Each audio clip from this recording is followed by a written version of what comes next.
අනේ මට මගේ දරුවෝ බේරලා දෙන්න අයියේ. මට මගේ දුව නැතුව නම් ජීවත් වෙන්න බෑ.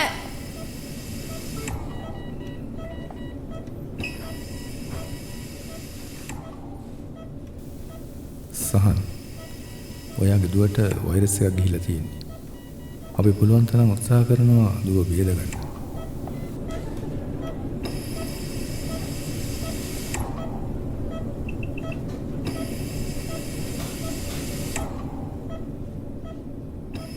පරිසරයට මිනිසා දැක් වූ ආදරයට කෘතගුණ දැක්වීමක් වශයෙන් අතීතයේ පටන්ම පරිසරය සිය දුහිතෘ තනතුරෙහි තබා අපත් අපගේ පැවැත්මත් සුරක්ෂිත කළේය.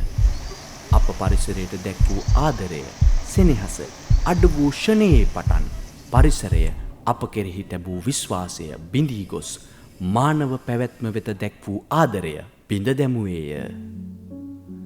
පරිසරයේ මූලික කොටසක් වූ ජලමූලාශ්‍රයන්ගෙන් ඇලමාර්ගයක් යනු එක් ස්ථානයක සිට තවත් ස්ථානයකට ජලය ගෙන යාම සඳහා මිනිසා විසින් නිර්මිත ජලමාර්ගයයි. එහි ආරම්භය අතීතය කරා දිව යන්නකි. ලංකාද්වීපය අතීතයේ පටන්ම අනෙකුත් රටවලට සාපේක්ෂව ස්වභාව සෞන්දර්යයෙන් ආඩ්‍ය වූ දිවයිනක් වූවා සේම පිහිටීම වැනි කරුණු නිසා අන්‍ය දේශයන්ගේ ආකර්ෂණයද ලද්දේය.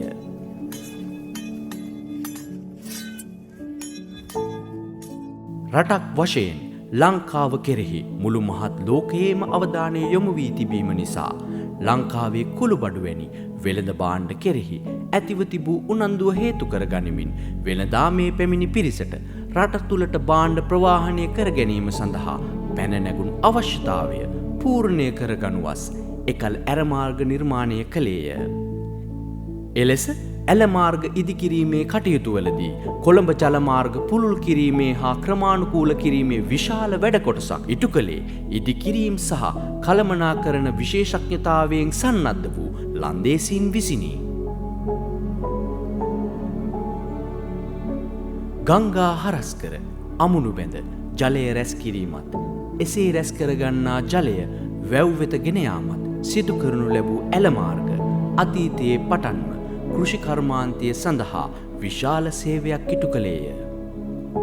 ශ්‍රී ලංකාව සොයං පෝෂිත දේශයක්ව වැජබීමට ප්‍රධාන සේවයක් ඉටු කරනු ලැබුවේද මෙම ඇලමාර්ග පද්ධතිය ඔස්සේ සිදු කළ ජල කළමනාකරණයයි.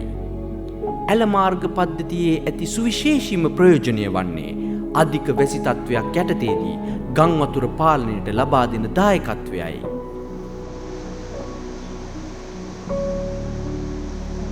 අධික වර්ෂාපතනයේදී වැව්, ගංගා, ජලාශ ආදියෙහි ජලය එක් රැස්වීමෙන් පසුව ඉතිරිවන අතිරික්ත මහා ජලකඳ ජනතාවට පීඩාවක් නොයන අයුරින් මුහුද කරා ගෙන යාම සිදුවන්නේ මෙම ඇලමාර්ග ඔස්සේය.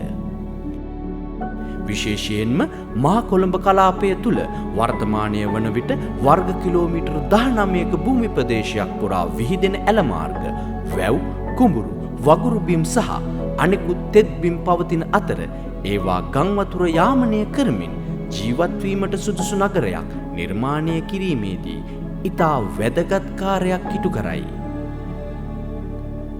මහා කොළඹ කලාපය තුළ පවතින මෙම ජලමූලාශ්‍රවල ජලයේ ගුණාත්මක බව ඒ ප්‍රදේශයේ ජීවත්වන පුද්ගලයාගේ පැවැත්මට මෙන්ම ඒ හා සැබැඳි ජලජ ජීවීන්ගේ මෙන්ම තෙත්බිම් පරිසර පද්ධතියේද පැවැත්මට ඉතා වැදගත් වේ. එවැනි වටිනාකමකින් යුත් ඇලමාර්ග වර්තමානය වන විට දැඩි ලෙස අපවිත්‍ර වී ඇත. නාගරික ප්‍රදේශවල ඇරමාර්ගවලට ඝන හා ද්‍රව අපද්‍රව්‍ය බැහැර කිරීම හේතුවෙන් වැසි ජලය බැස යාමට අවහිර බාධා ඇතිවීමෙන් බොහෝ ප්‍රදේශයන් ගං වතුර තර්ජනයන්ට ලක්වීම මෑතකදී වැඩි වශයෙන් අපට අසන්නට දකින්නට ලැබුණු ඇත. මහා කොළඹ කලාපයේ ජල ද්‍රෝණියෙන් 65% ඇත්තේ දූෂිත ජලය සහිත ඇලමාර්ග බව මෑත කාලීන අධ්‍යයනය මගින් හෙළි වී ඇත. එහිදී නොදිරෙන ඝන අපද්‍රව්‍ය ලෙස පොලිතීන්, වීදුරු, ලී, යකඩ මෙන්ම රෝහල් ආදියෙන් බැහැර කරනු ලබන ඇතැම් සායනික අපද්‍රව්‍ය සහ ඉලෙක්ට්‍රොනික අපද්‍රව්‍ය ජලයට එක්වීමෙන් පරිසරයට මෙන්ම පුද්ගලයාටද විශාල හානියක් සිදු කරනු ලබයි. පිරිසිදු භූමියක නිල්වන් ජල පද්ධතියක් සුපවිත්‍ර වායුගෝලයක් සහිත සුරක්ෂිත වූද පිරිසිදු වූද ආහාර පාන වලින් සමන්විත මානව ජීවිතයක් ගෙවීමට අවශ්‍ය පවිත්‍ර වාසස්ථානයක් හා සේවා ස්ථානයක් නිර්මාණය කිරීමත් රටක් ලෙස පිවිතුරු සුන්දර පරිසරයක් නිර්මාණය කිරීමත් පවතින රජයේ මූලික ප්‍රතිපත්තියකි. එකී ප්‍රතිපත්තිය අනුව යමින් පිරිසුදු ශ්‍රී ලංකාවක් නිර්මාණය කරනුවස් අප සතුව පවතින ඇලමාර්ග පවිත්‍ර කිරීමේ සංකල්පය ඇතිව ඇලමාර්ග පවිත්‍ර කිරීමේ වැඩසටහන් නිරන්තරයෙන් ක්‍රියාත්මක කරනු ලැබීය.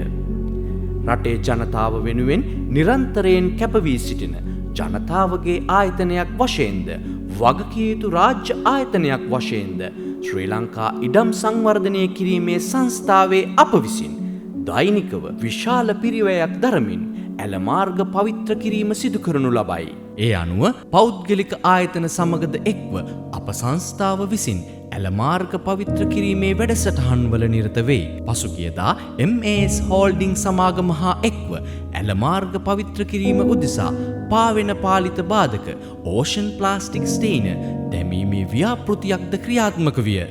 උතුරු කොළඹ ඔරුගොඩවත්ත ශාන්ත සෙබස්තියන් ඇලමාර්ගය දෙමටගොඩ ඇල සර්පන්ටයින් ඇල කිඹුලා ඇල ඇතුළු ඇලමාර්ග කිහිපයක්ද දකුණු කොළඹ ප්‍රදේශයේ කිරුළපන ඇල දෙහිවල ඇල අත්තිඩිය ලුණාව සහ නැගෙනහිර කොළඹ ප්‍රදේශයේ කිරිමණ්ඩල මාවත හීන් ඇල කිත්තම් පහුව ඇල පාගොඩ ඇල පස්සැන්න ඇල දහම්වෙල ඇල යන ඇලමාර්ග සඳහා මෙම බාධක යොදන ලදී.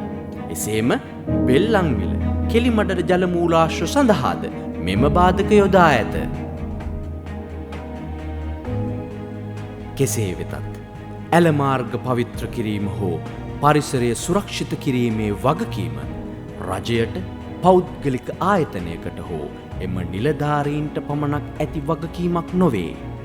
එය තනි පුද්ගලයා වශයෙන් අප සැම සතුව පවතින වගකීමකි.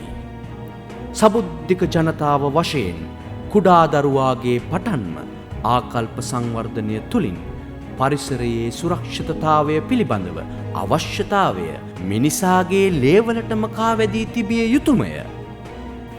අනේ අයියේ මට මගේ දරුවෝ බේරලා දෙන්න අයියේ. මට මගේ දුව නැතුව ජීවත් වෙන්න බෑ. ජලමූලාශ්‍ර පවිත්‍රව තබා ගැනීමේ අවශ්‍යතාවය පුද්ගලයාට අවශ්‍ය වන්නේ එවිටය. එවිට සුරක්ෂිත දේශයක් පොහොසත් රටක් නිර්මාණය වීම වැඩි ඈතක නොවනු ඇත.